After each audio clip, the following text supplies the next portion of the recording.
Hello, all you lovely people. I'm Lisa with Living Life with Lisa, and today we're going to talk about holidays and getting everything done when you have chronic illness or I personally have MTHFR and I suffer from early onset dementia.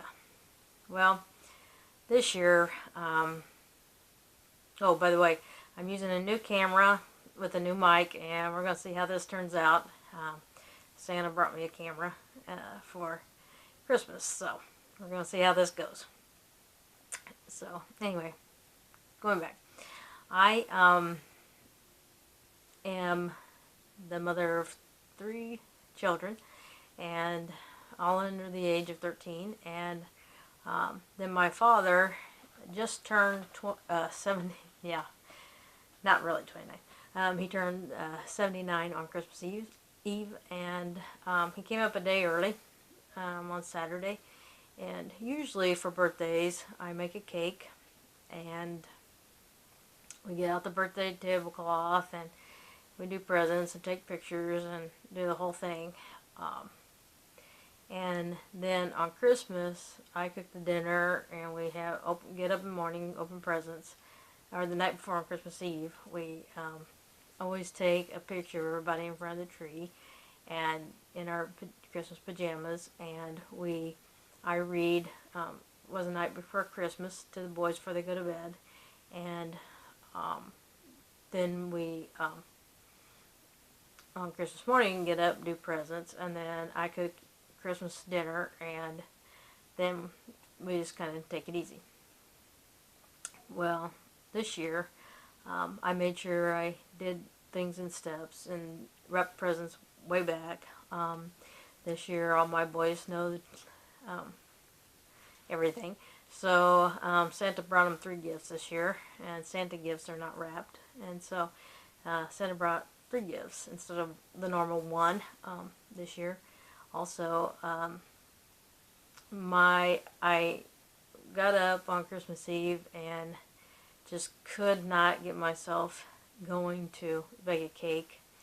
And I would say that those are what I'm going to tell you today, and the hardships of the holiday are going to be what I would consider things that I'm going to regret.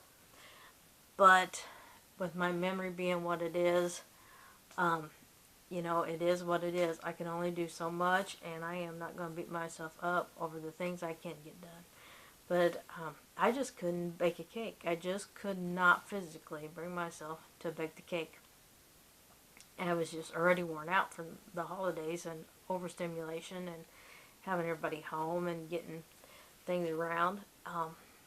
And so that didn't get done. But we gave him his presents, and we sang Happy Birthday, and that was all it went. I took no pictures. That night when we got ready to take the pictures for the Christmas tree, the boys started fighting, and I just said to heck with it, and I put the camera up, and I didn't get back out. So there's no pictures of this Christmas whatsoever. We have no pictures of it. The night before, one went to bed, and so I was finishing up trying to get the stocking stuff organized, and there was a knock on my door, and it was one of my kids, and told me I needed to do the Christmas story, and it wasn't up for Christmas. And I said, well, one's already gone to bed. Well, he got up and sat at the kitchen table, and I read the story to him, and then ones that needed to go to bed went to bed. And after everybody went to bed, we got everything out, got everything put up, and then I went to bed and got up Christmas morning.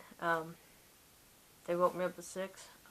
Got up, did open gifts, and the weather was kind of iffy and bad, so my dad didn't know when would be the best time to go home, because we were having snow on Christmas Eve, and on Christmas Day we weren't supposed to have it till later in the week, and then starting the 26th we were supposed to get sub-zero weather plus wind chills, really low wind chills.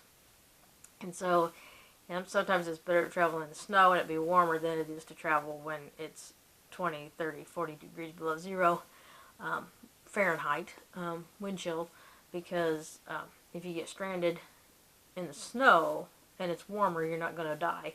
If you get stranded in the cold, you could die before any help could arrive. So he decided that it would be best for him to go home on Christmas Day, because even though there was some snow, it wasn't snowing hard, and drifting was an issue on certain roads but not on others. And so we hoped that the highways would have been cleared off as best they could, and then that way he would get home before the bitter cold started, which it has. It's terribly cold outside. So so he went home, and I put the ham in a slow cooker because my ham always comes out dry, and somebody told me that it would come out moist that way. And we had bought stuff for Christmas dinner, rolls and things, and I just didn't want to do it. I just frankly didn't want to do it. I could not physically. I couldn't be all things to all people this year. I could not be the hostess. I could not be the doting daughter. I could not be the doting mother. I could not be Santa. I could not be the cook. I could not be the housekeeper. I could not be the dishwasher. I could not be all things to all people this year. And so all I was doing was taking deep breaths, trying to get through the days. And so on Christmas Day, I put that in a crock pot. My dad left. The kids were all playing with their toys and didn't want to come up from playing with their toys. And so I did not make the dinner. I made the ham. I put the ham out on the island. I didn't make the potatoes because I just didn't feel like peeling the potatoes and doing all that.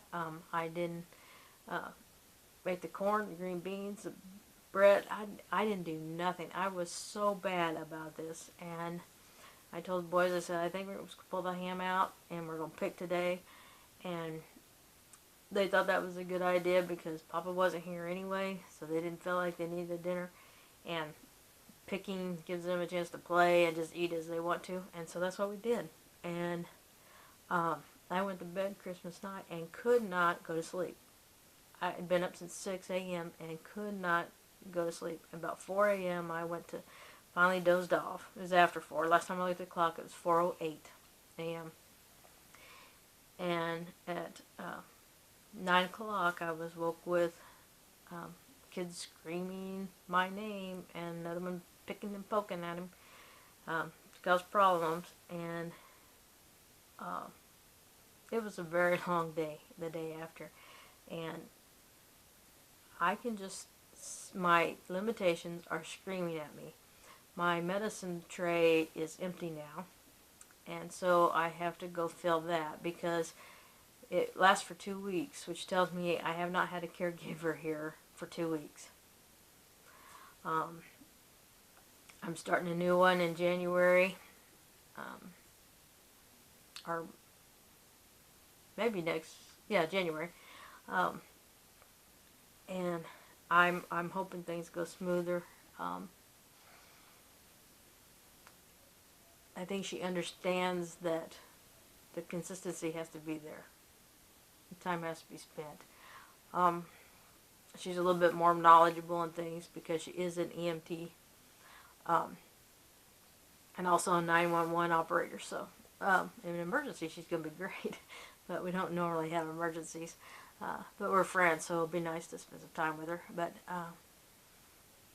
I think what I'm going to do is have her come 2 days a week, and she's going to be paid through the agency, and the one that's hit or miss.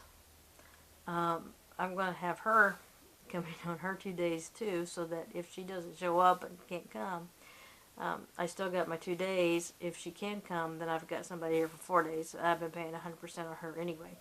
So I'll just keep doing that, because that way I can use both of them, and I'll have more help and more time And then with the one that is starting in January, she used to come over and help me do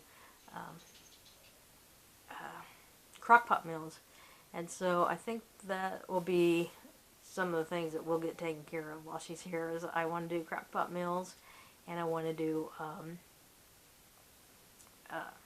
put her in charge of medication, make sure the medication gets taken care of, and then the other one can do some of the cleaning and things. I just think that will help, and also I'll have 2 different sets of eyes on me as to for any decline or anything like that. So that's been our holidays, and I hope you all had a good Christmas if you celebrate Christmas. Have a wonderful new year. I hopefully be back on. I don't know how this is going to turn out because like I said, this is the first time, and I just realized, no, I'm right. I just realized I don't have a memory card in there, but I do. So we are good to go. But I'm going to try to see how to put this, all my editing stuff is on my phone, and this is a camera, but it's got Wi-Fi, and it's getting more and more complicated. I want to get this thing that if I'm going to do videos at home, I don't want you to see my mess. And my background is kind of nasty. And so they've got these things on Amazon. I could probably, listen to me, I could probably make it. But it's just a stand, and then you take clips and you clip, it's supposed to clip like if you're taking pictures of the background.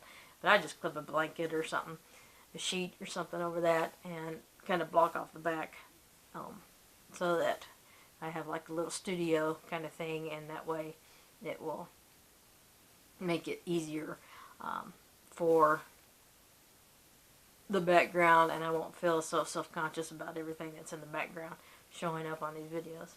But with that, I'm going to leave you, and remember, live life to the fullest and live life with no regrets, and we'll see you later. Bye-bye.